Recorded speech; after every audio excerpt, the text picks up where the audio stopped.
When we arrived, there were a group of students, must have been 50, 60 students, I don't know how many, and they were digging. They were cleaning up the mud. There were people that were actually digging for bodies. The smell of death was all over. You could smell it. When the wind blew a certain way, the smell was unbelievable.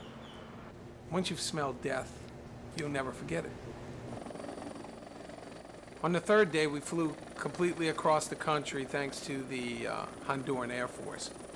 When we traveled around that area, we saw some massive bridges that were taken out by the flood and the mud.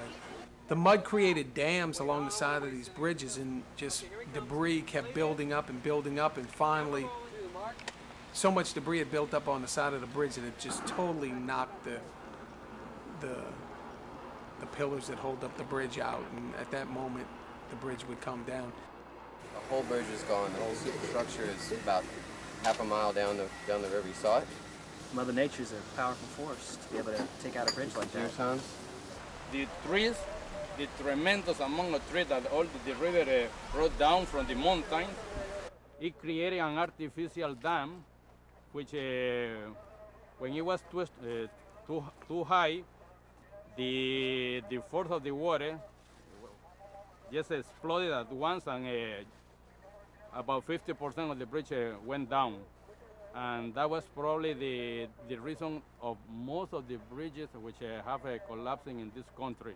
From that point, we went to the 4th Battalion of the Honduran military, and we spent a day and the night with them, and that was an experience to say the least.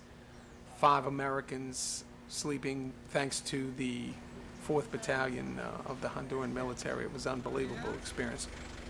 I slept down there on the floor. Oh yeah? With a mattress. Any scorpions? Only a couple. Build up an immunity. Also met a young boy, 17 years old. His name's Ronald Carrillo. He lived in his house with his uncle, and he told us how him and his brother had to escape into the mountains to save their life because, you know, I guess they didn't believe that this thing was going to be as bad as it was. His house was totally destroyed.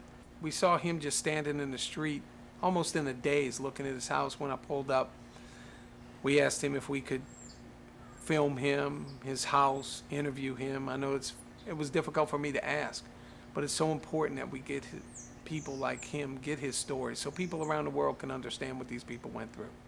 This neighborhood was totally destroyed. I've never seen anything like it. And these people, for them to still be upbeat, for them to welcome us with open arms, is just totally unbelievable.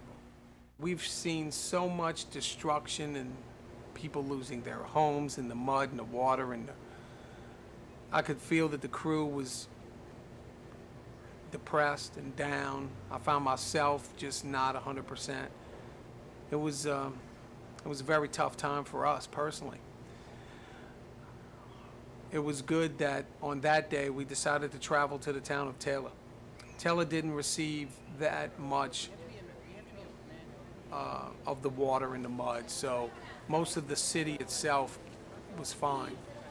But what we wanted to do was we wanted to focus in on the people of Honduras, because part of the film that I'm making is not just on the destruction, but it's on the other side too. These people will come back. En Tela conocí una chica que de momento me fascinó. En Tela conocí una chica que de momento me fascinó. De pronto llegó su novio, ella me lo presentó. De pronto llegó su novio, ella me lo presentó. Entonces yo le dije que, entonces yo le dije que, en tela, tela, tela, te la voy a quitar. En tela, tela, tela, te la voy a quitar.